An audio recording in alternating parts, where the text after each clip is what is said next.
오늘은 루키서 4장의 말씀을 묵상합니다. 야구는 9회 말 붙으라고 하는 이야기가 있습니다. 끝까지 포기하지 말고 최선을 다하라고 하는 의미요, 마지막에 어떻게 될 것인지 아무도 모른다는 의미일 것입니다. 다 지고 있던 게임, 포기할 수밖에 없던 그 게임이 완전히 뒤집어진 승리가 역전승입니다. 많은 사람들이 빨리 낙심하고 빨리 좌절하고 빨리 포기합니다. 그러나 역전승의 역사를 이루기 위해서는 끝까지 지켜보고 끝까지 남아 있어야 합니다. 오늘 한 가지 중요한 사실은 끝날 때까지는 끝나지 않았다는 것입니다. 내가 끝났다고 할 때가 아니라 하나님께서 끝났다고 할 때까지는 절대로 끝난 것이 아닙니다. 그런데 많은 사람들이 하나님의 때를 끝까지 기다리지를 못하다 결국에는 하나님께서 베푸시는 역전승의 은혜를 누리지 못합니다. 성경에 보면 하나님의 축복을 누렸던 인물들은 대부분 역전승에 성공한 사람들입니다. 성경의 다니엘을 보세요. 바벨론 신하들이 계략을 꾸며 다니엘을 사자굴 속에 집어넣었습니다. 그런데 사자굴 속에서 죽어야만 할 다니엘이 살아납니다. 반대로 다니엘을 사자굴 속에 넣었던 바벨론 신하들이 사자굴 속에 던져져 죽음을 당합니다. 역전승의 은혜가 임한 것입니다. 성경 에스더서에 나오는 하만과 모르드게 사건도 마찬가지입니다. 하만이라는 사람이 모르드게와 이스라엘 백성들을 완전히 멸절시키려고 치밀한 계략을 꾸몄습니다. 그런데 막상 그가 꾸몄던 그 계략들은 완전히 물거품이 되고 모르드게를 죽이려고 만든 장대에 자기가 매달려 죽습니다. 역전승의 은혜가 임한 것입니다. 성경의 요셉을 보세요. 요셉이 형들의 미움을 받고 노예로 팔려갑니다. 심지어는 모함으로 감옥에 들어갑니다. 인간적으로 봤을 때는 요셉의 인생이 완전히 망한 것 같이 보입니다. 더 이상 가망이 없어 보입니다. 그런데 이 요셉이 감옥에서 나와 애굽의 총리 대신이 되고 자신을 팔았던 형제들이 자신 앞에서 무릎을 꿇는 기적을 체험합니다. 역전승의 축복이 이루어진 것입니다. 아무리 현실이 힘들고 어렵고 답답하고 모든 일이 자꾸만 꼬이고 안 되는 것 같아도 절대로 실망하지 마세요. 우리도 얼마든지 역전승의 주인공이 될 수 있습니다. 오늘 루키서 4장을 보면 역전승의 이야기로 가득 차 있습니다. 4장 13절입니다. 이에 보아스가 룻을 맞이하여 아내로 삼고 그에게 들어갔더니 여호와께서 그에게 임신하게 하심으로 그가 아들을 낳은지라.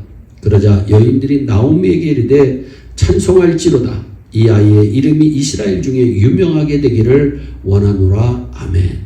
성경의 롯과 나오미는 참 초라한 인생들입니다. 나오미는 더 잘 살아보겠다고 이주한 모압 땅에서 남편 잃었습니다. 설상가상으로 모압 땅으로 이주한 지 10년 만에 두 아들까지 다 잃어버립니다. 수많은 사람들이 나오미를 향해 손가락질을 합니다. 그 자신도 나를 나오미라 부르지 말고 괴로움이라 부르라 할 정도로 완전히 망가진 인생이었습니다. 롯도 마찬가지입니다. 젊은 나이에 결혼한 지 10년도 안 돼 남편을 잃었습니다. 남아있는 것이라고는 동양할 늙은 시어머니 한 분뿐입니다. 나오미와 롯은 고향인 베들레헴에 돌아와 겨우 떨어진 이삭이나 주워서 생활할 수밖에 없는 가난하고 처량한 인생들이었습니다. 그런데 이들의 인생이 완전히 역전되었습니다. 하나님께서 나오미의 인생, 룻의 인생을 완전히 역전시켜 주셨습니다. 더 구체적인 말씀이 16장 16절 17절의 말씀입니다.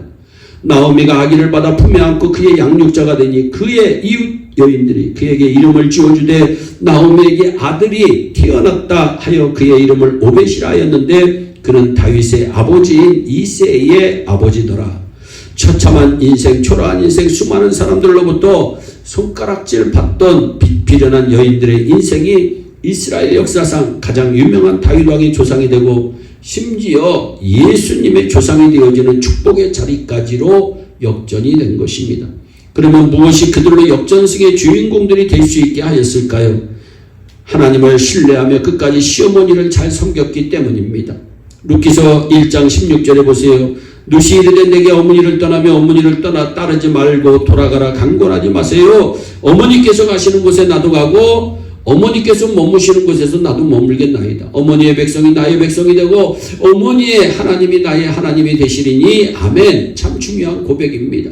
한마디로 말하면 이방 여인 룻이 어머니의 하나님 섬기겠다는 믿음의 결단이요 고백입니다.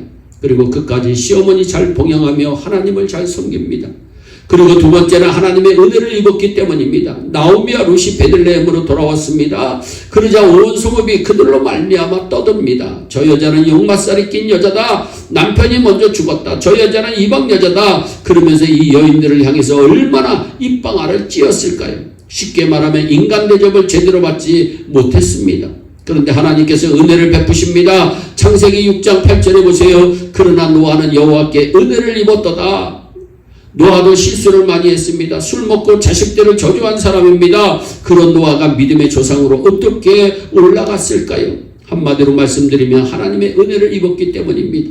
성경 누가복음 1장에 예수님의 어머니 마리아가 나옵니다. 천사가 그녀를 은혜를 받은 자, 은혜 입은 자라고 말합니다. 하나님의 은혜를 입으니까 임마누엘의 평강이 임합니다. 성령이 임하고 지극히 높으신 자의 능력이 임하니까 그녀에게서 예수 그리스도가 나십니다. 오늘 이 시간 하나님의 은혜를 입으시기를 진심으로 부탁을 드립니다. 말씀을 맺습니다. 성경의 룻에서는 룻을 이야기하는 것 같지만 사실은 룻의 인생을 변화시킨 살아계시고 전능하신 하나님의 능력을 이야기하고 있습니다. 마찬가지로 저와 여러분의 인생의 주인공은 내가 아니고 나되게 하신 하나님이십니다. 이 하나님을 신뢰하고 끝까지 충성하며 섬길 때 모든 문제와 모든 사건들이 완전히 역전되어 축복으로 이어지는 우리 모두가 되기를 주 예수 그리스도의 이름으로 축원합니다. 기도하겠습니다. 사랑의 하나님 참 감사합니다. 역전승의 하나님을 찬양합니다. 하나님 지금 초라하고 지금은 힘들고 어렵다 할지라도 역전승의 은혜를 베푸시는 하나님과 함께 승리하는 예일의 온 교우들이 되게 하여 주옵소서. 감사하고 예수님의 이름으로 기도하옵나이다. 아멘.